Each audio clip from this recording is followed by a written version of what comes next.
Hi boys, we are here again, about 56 hours later, at least for Dragon Quest 2. I think the clock on Dragon Quest 1 was another.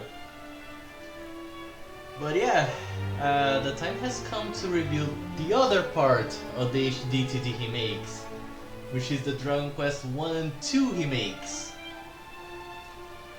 And boy, do I have a lot to say about it. Because like, how much on Steam already? 84 hours clocking the game. But in actuality it was like something about 25 hours on Dragon Quest 1 and 56 hours on Dragon Quest 2. With a platinum that this time did not bug the fuck out unlike Dragon Quest 3. I didn't collect 100% of the items though. I am happy that the game did not demand me to do this time. But yeah, that's it. And boy, there's so much to talk about. You have no idea. And there's a lot. Where do I even begin? Like, okay. I think I'm gonna start from Dragon Quest 1. Story... should I go over the story? Because Dragon Quest 1's story is like something so basic. Truth be told, Dragon Quest 1 and 2, like, it was originally like two different games when released for the NES. But when it was remade for the Super Famicom, Enix just had this great idea that they had to be like conjoined at birth. As if Dragon Quest 2 was like part 2 of Dragon Quest 1. There was also a Game Boy Color release for these two games, much like Dragon Quest 3. And there might have been a mobile remake for these, I don't know. A mobile version based on the Super Famicom remakes, I don't know, I really don't know. And then we get to the HD-2D remakes, which took like a year or about a year more to release after Dragon Quest 3, which is actually interesting because you can see actual work was put in, and man, it's a hell lot of work. So gone is the 5-hour ROM that Dragon Quest 1 was. It takes far more than 5 hours now. This Dragon Quest 1 remake is much larger. There are new places to visit in Olive Garden. There are, how can I say, your journey to go after the Dragon Lord is much more expensive, like incredibly more expensive. How can I put it? How can I put in proper words? Like, first of all, you interact with new characters such as Tantejo's Royal Guard, or the guy who helps you fix Ortega's helmet, which becomes Erdrick's helmet. No, I think that was in Dragon Quest 3. But you do have to do something. Then have to do something for some of Erdrick's gear. But there's far more, because the remake of Dragon Quest 1, it does this work to tie neatly into Dragon Quest both 3 and 1, both 3 and 2, but mainly into Dragon Quest 2 because fairies are introduced into the story, much like Dragon Quest 3 had those fairies interacting with Arus, the original Erdrick. And you get sent on a quest to craft the 5 sigils you collect on Dragon Quest 2. And I will talk about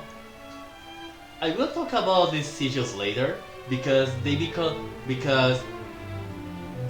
part of the battle mechanics. The expansion to the story is so incredible. Both in Dragon Quest, in Dragon Quest 1 it's notable. I will talk about Dragon Quest 2 later, but like, it's not like you just move and the Dragon Lord waits for you. The Dragon Lord actually spends time trying to further his plans, and at some point you have to go head to the Tower of Rubies to put a break on his plans because he's going way too fast. Guilin also has a far more active role in the story. She also becomes part of the battle mechanics after you rescue her, which is actually the craziest part. Hori didn't leave no stone unturned in Dragon Quest 1 or 2.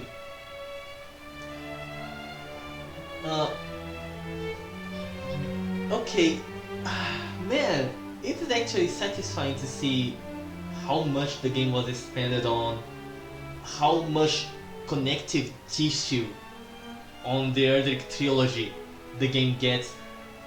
Although, for once, it is not Dragon Quest 1 that takes the cake, it's gonna be Dragon Quest 2, and we'll get into it later. As for... okay, if I'm gonna talk about graphics, I already had said enough on the Dragon Quest 3 HD-2D review, because it is the exact same engine. Actually, this is something I actually miss about games like these. Like, remember when old games used to run on the same engine as older games like Mega Man 1 through 6, or Mega Man X1 through 3, or Mega Man X4 through 6. Like, instead of like just getting a new engine and burning more money like a fucking retard, which is something that Square made a habit out these years, Hori just decided that Dragon Quest 1 and 2 just needed to use the same engine as Dragon Quest 3. Period. So the graphical prowess is gonna be the same of Dragon Quest 3 HD-2D. This goes for both Dragon Quest 1 and 2. And the level design also will be just as creative as Dragon Quest 3 was. So visually this game is stupidly impressive. But to discuss level design more, I will have to get into Dragon Quest 2 because Dragon Quest 2 is where this remake fucking outdid it everything. Okay? This is a different beast from Dragon Quest 3 HD-2D in many ways, even though it shares the same blood. Music-wise, like, much like Dragon Quest 3 HD-2D, and it uses music from Dragon Quest 3 HD-2D, okay? This remakes will slap you with references to Dragon Quest 3 almost non-stop because, in fact, if we're gonna discuss the story for Dragon Quest 1, you get to visit the very landing site in Alefgard Arus first visited. That's how you even get Ortega's helmet, which becomes Erdrick's helmet.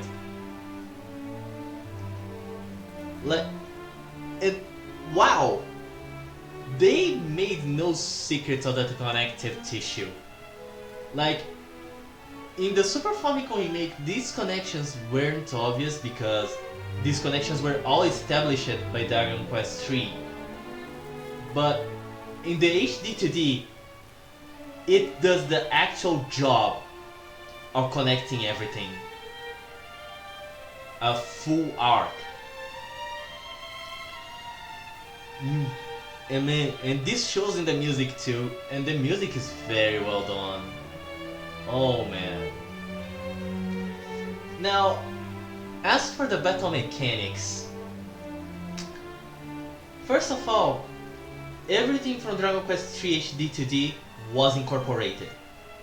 Okay, so the second Erdrick can now use abilities, has a plethora of new magic at his disposal.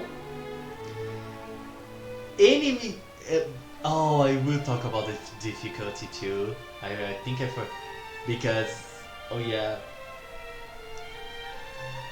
And there are now scrolls you collect over the world that teaches new magic and new abilities to the Erdrick.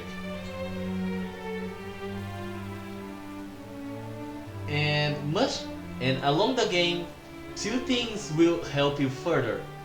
One is that you will rescue Gwailing, and much like the Super Famicom version, you can bring the bitch all the way to the Dragon Lord.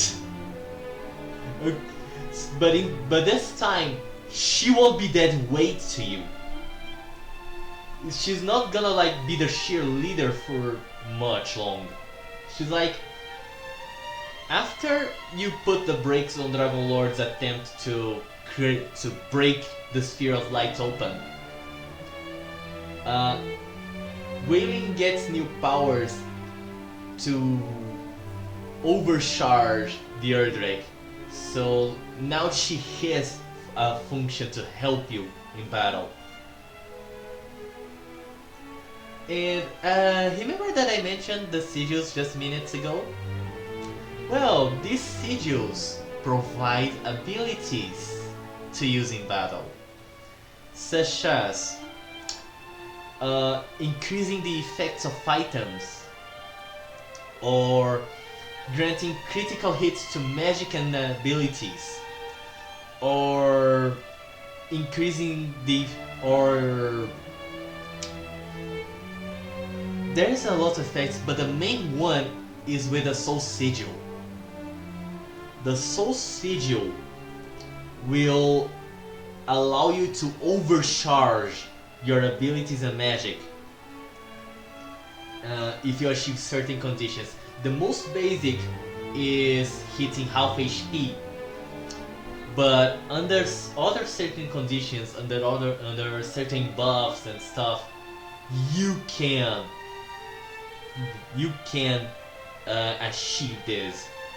And these overcharged abilities will make the difference, and you will need, because much like Dragon Quest III, this remake is far harder than the NES and Super Famicom versions. You will need everything, because even the Dragon Lord won't make it easy for you this time. In the Super Famicom version, the Dragon Lord was a pushover. In the HD-2D remake, he will raise hell. By the way, among the additions, the fairies, the newly added fairy village, the fairies can also craft items for you. There's an achievement tied to it that I did not even know existed until a few days ago. It's part of how I achieved my platinum, even.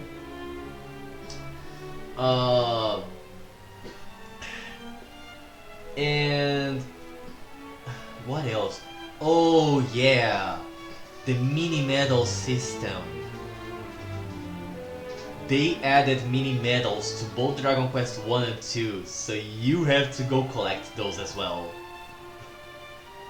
Fun stuff! Very fun stuff.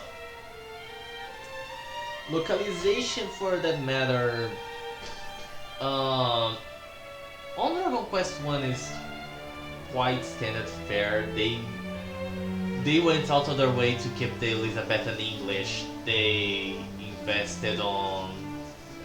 They went out of the way to keep the Elizabethan English that the NES version ran with. So yeah, get used to having to use your brain a little more when reading text. Oh man. I mean, I've seen bigger disasters in Dragon Quest III HD-2D.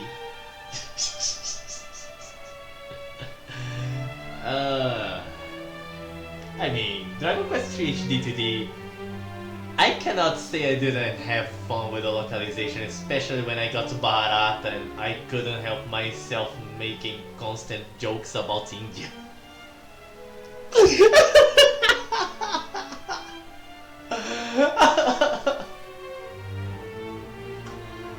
Oh, but I had so much fun. But I really had fun. Well, this brings us to Dragon Quest II. Boy,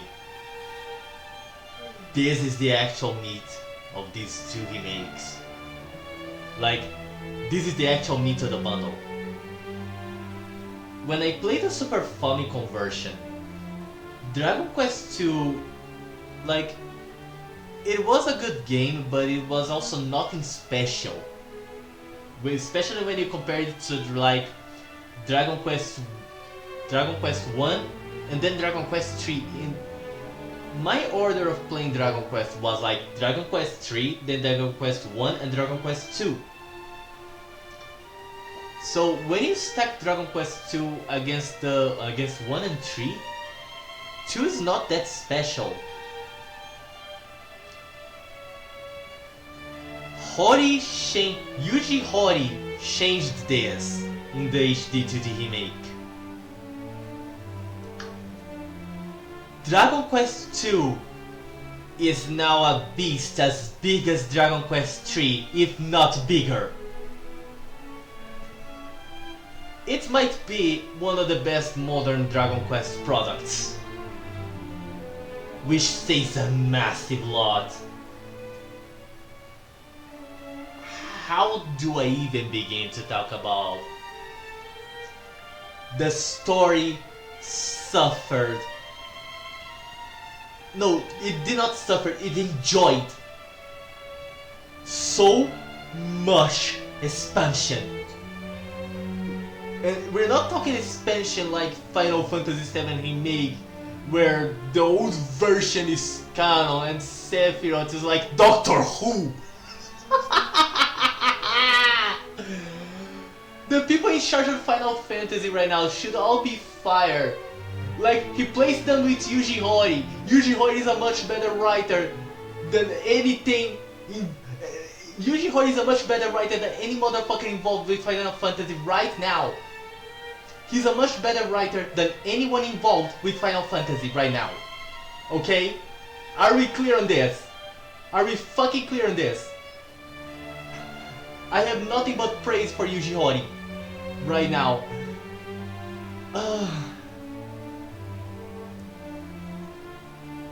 To point, like, first of all, the 3 party members here are all given personalities. And by the way, the names you see on the screen, these are the canon names. Gawain for the Prince of Midenol, Caradoc for the Prince of Cannock, Peronel for the Princess of Moonbrook. And you might have noticed one of the biggest changes from the original versions.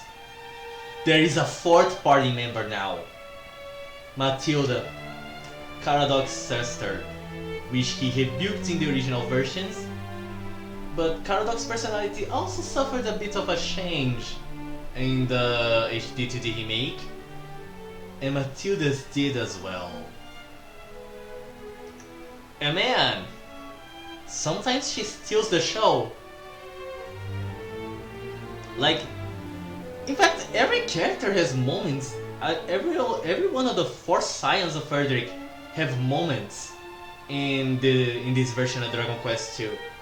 Like, even when like Caradoc has moments when fighting Belial, for example, or like his personality being changed into a loudmouth,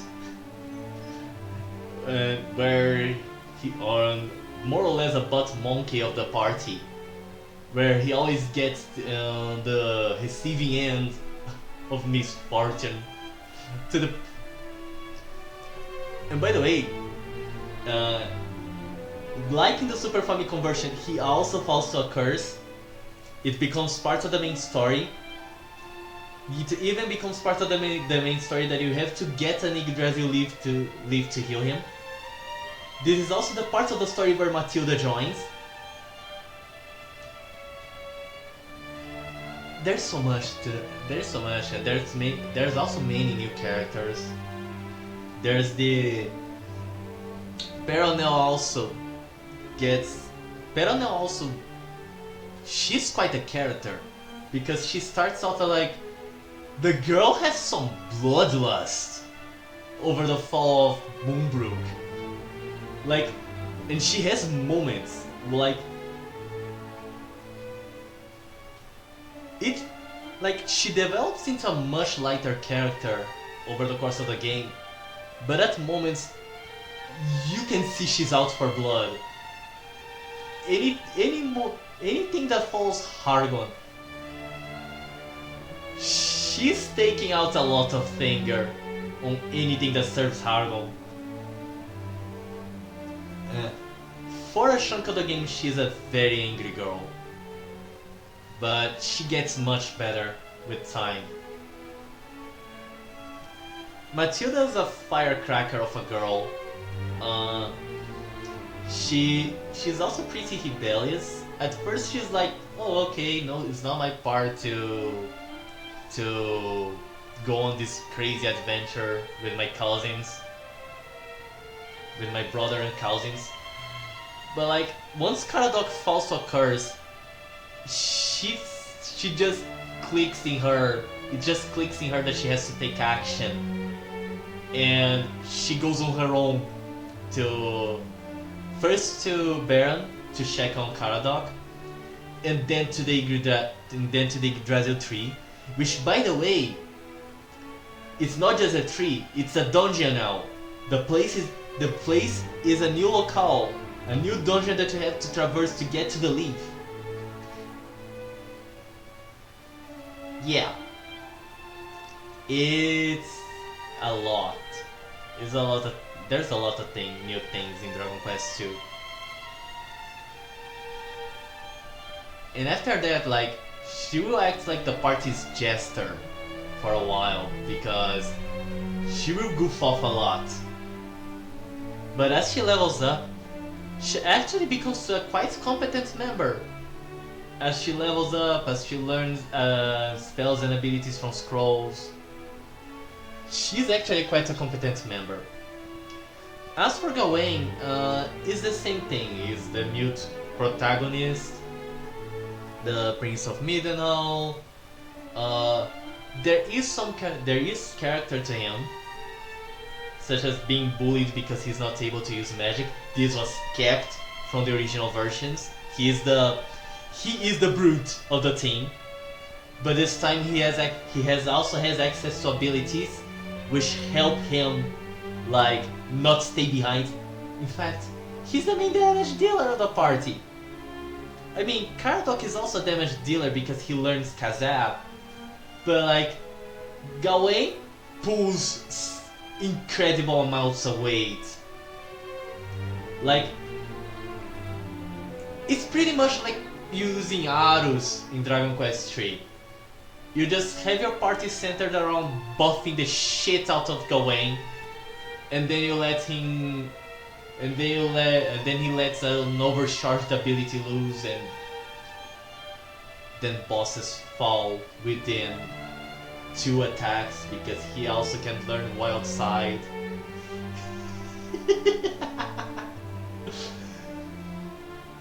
Oh man. Fun shit.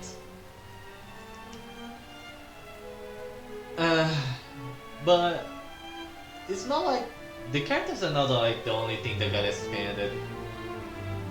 You have to go to like much like Dragon Quest 1, the story give you reasons to be at certain places. Or to be at every place actually. And most notably, like for example, you will have a quest to do in Hippoport, formerly Neoport, before you are able to get your ship. You will have quests to do in Tantejel. By the way, the king of Tantejel in this version is not a bitch anymore. Maybe a party guy, but he's definitely not a bitch.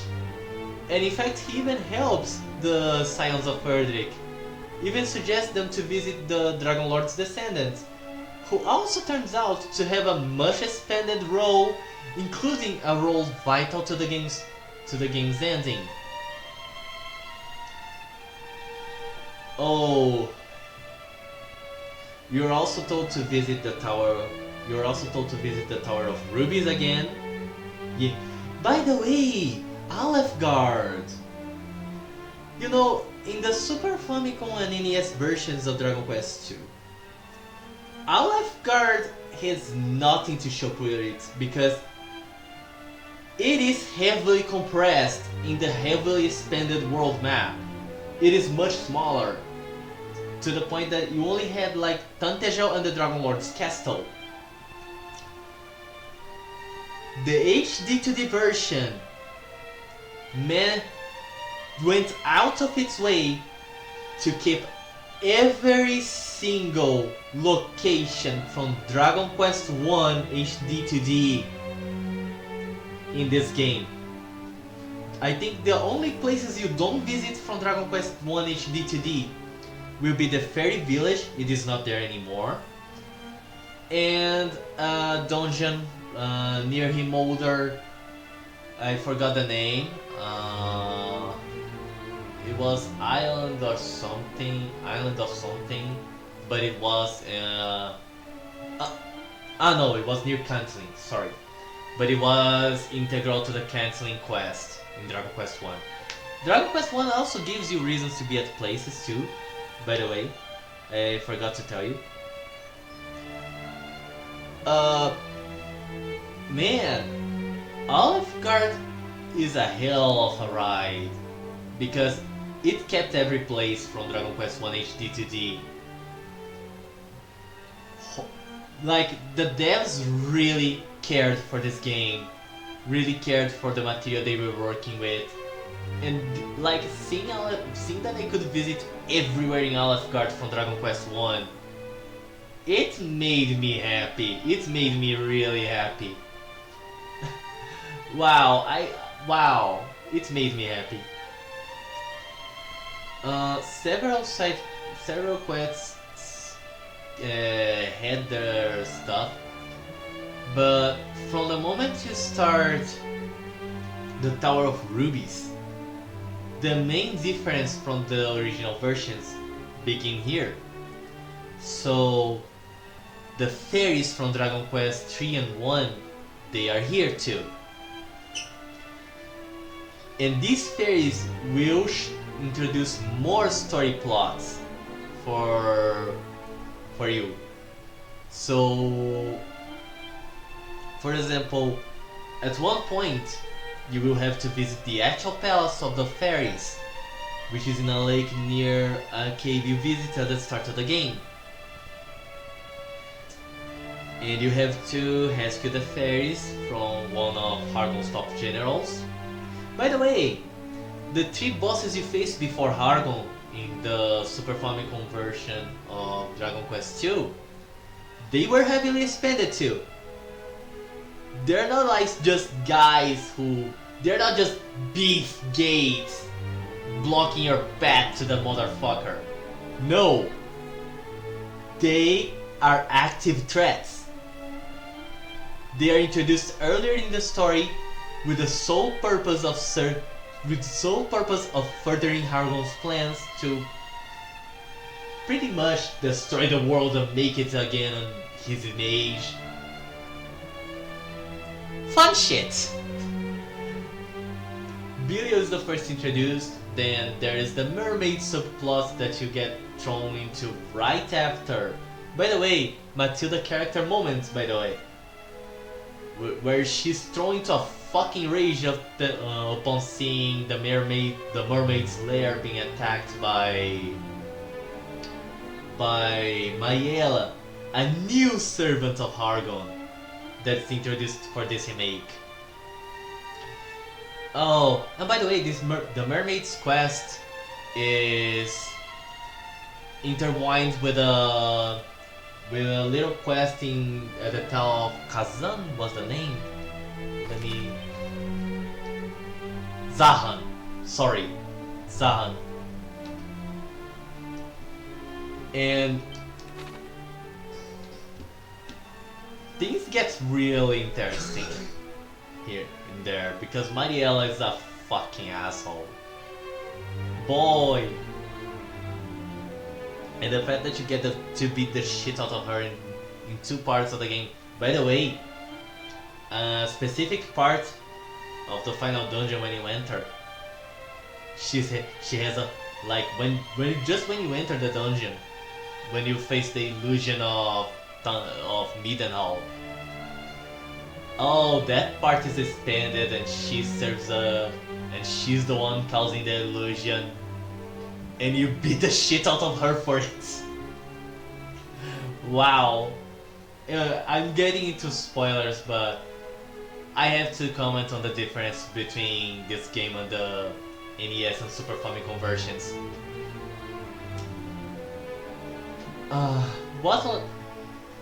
By the way, I mentioned the mermaids then because another huge addition to Dragon Quest II is underwater travel. So not only you sail over the water, you dive under.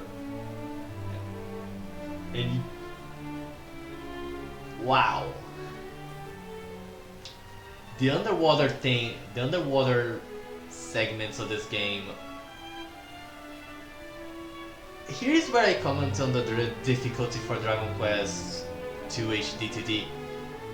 Let's be honest, all three games for the HD-2D remake, they were heavily increased in difficulty. So in Dragon Quest III, monsters are much harder to beat, have new tools to counter your tools. In Dragon Quest I, it's not a one-on-one battle anymore. The Erdrick has to actually face several monsters at once. You're even given AoE attacks to deal with these monsters. And these monsters won't go easy on you. Unless you're a bitch and you're playing on Draki Quest, which is the journalist difficulty, this game will give you your shit on a platter. Okay? And I actually had fun with the difficulty of this game. I appreciate hard games, and this game is one hard game. Thanks, Hori. Thanks for not treating me, a gamer, like a retard. Thank you very much for the normal difficulty, not treating me like a fucking retard. And never once I changed the difficulty. I play on Dragon Quest difficulty, okay? The underwater travel becomes integral to several quests, most notably the one leading to an expanded ending. Oh boy. And there's so much expansion to the places you visit. Like, for example, Burwell, which is the underground town, which is also integral to you reaching Hendarak. But what really takes the cake is the post-game, because the post-game, like, it is where everything is tied together. So, okay, you defeat Hargon, achieve the normal ending, but it doesn't end there because you get a stinger. A creepy ass stinger that pretty much ties this game to fucking Dragon Quest XI.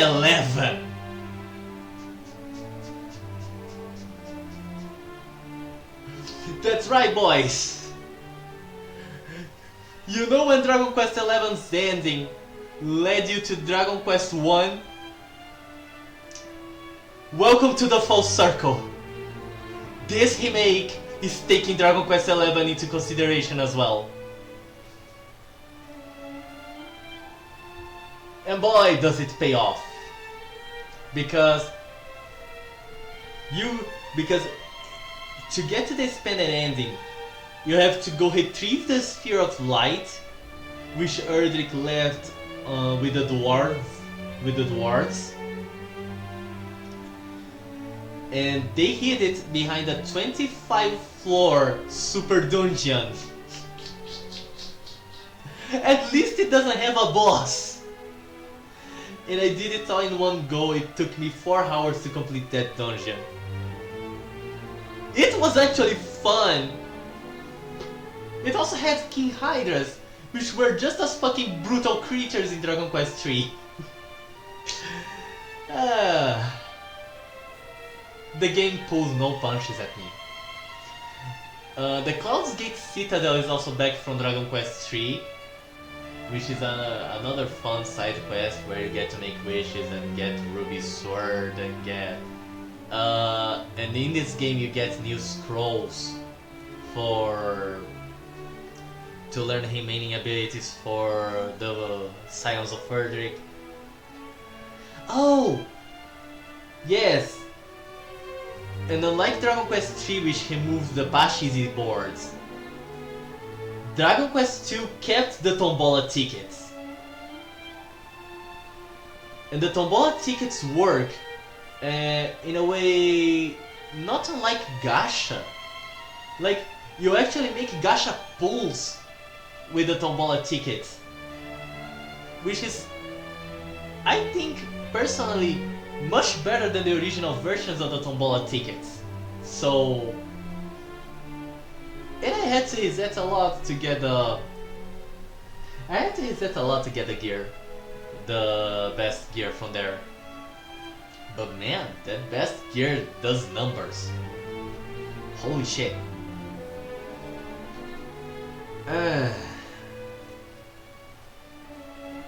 What else?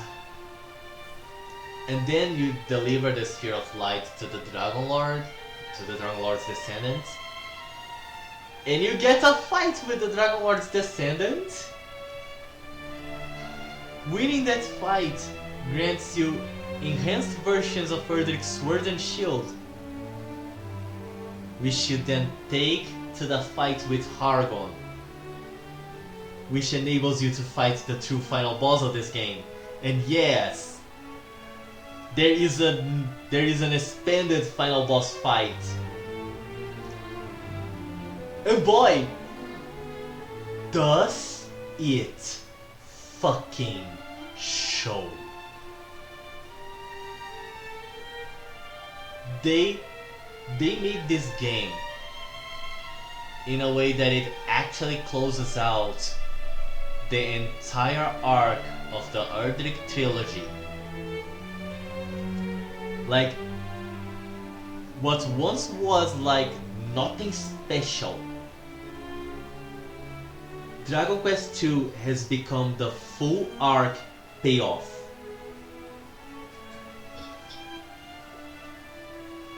With a final boss that actually came back from Dragon Quest XI to fuck with you. Man, I wonder how the Luminaire feels now. Seeing that he's... I wonder, is the Luminaire the ancestor to Ortega? Oh, it gets much better because the true ending also leads back to the overworld of Dragon Quest III. Fucking insanity. It's fucking insanity. This game's story is fucking insanity. Yuji Horii was writing. His pen was bursting with flames when he wrote the story for these remakes. Holy fucking shit, man. That man put in work. And after I spent all my time gushing over the story,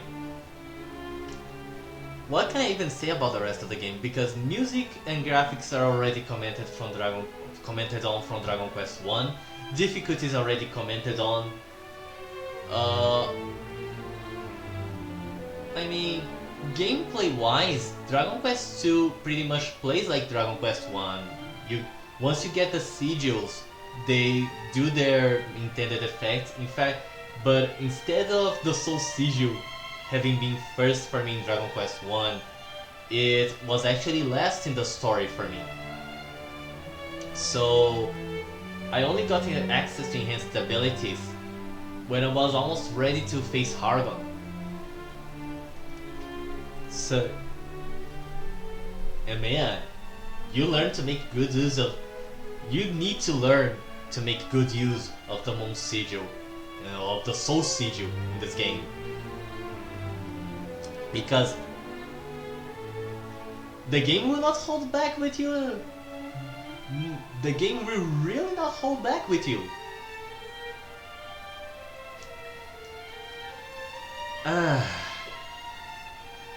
Holy shit. And I'm not sure there is anything else left to talk about with this remake because there's the localization as well. It also follows the British accent. The voice actors in this game, much like Dragon Quest III, they're not like known. They're not like known voice actors. No, and it makes a difference. You know, it's not being voiced by a clique of fucking entitled pieces of shit. The localization has some glaring moments, especially when it comes to the mermaids.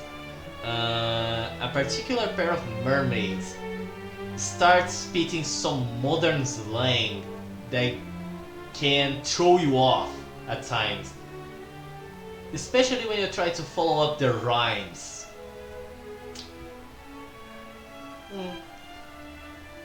But I mean, it doesn't get as bad as Dragon Quest III, where there was Type A, Type B, and you could get to mock Indian accents.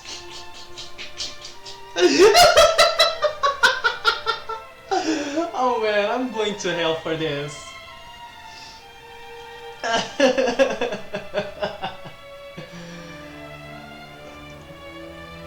But like, what can I say? This is legit. Like, man, I had immense amounts of fun. Like, I had fun with Dragon Quest III HD-2D, but like 1 and 2, I had a fucking blast. Like, I had a real blast with this remake.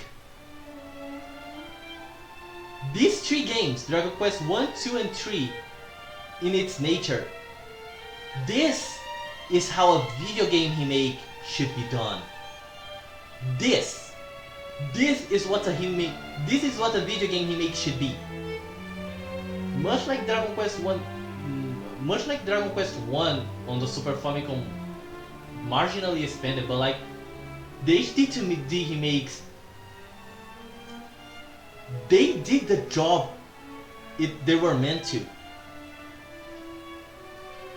While in Dragon Quest 3 I called it a toss-up between the Super Famicom and the HD-2D version. For 1 and 2? Guys, the HD-2D version beats the absolute shit out of the Super Famicom version. Like, it really surpasses it. Hori did not sleep on his job. I am impressed and amazed.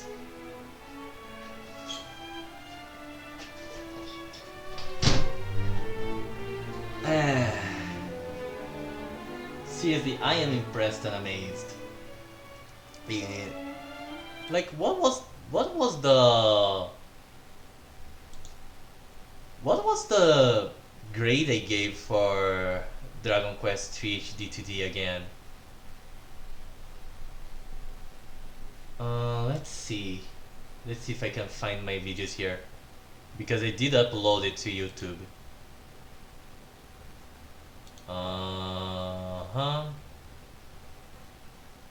No, let's see. YouTube Studio, no.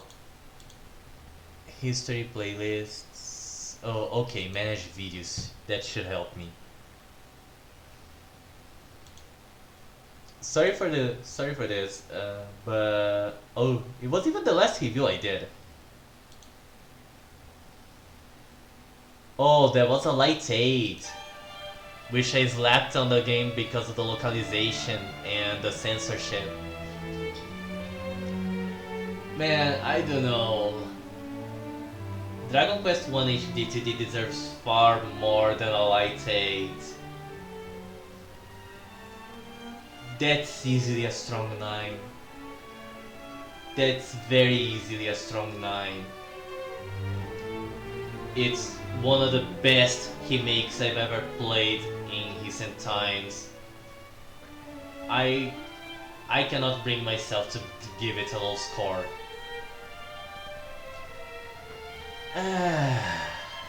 But yeah.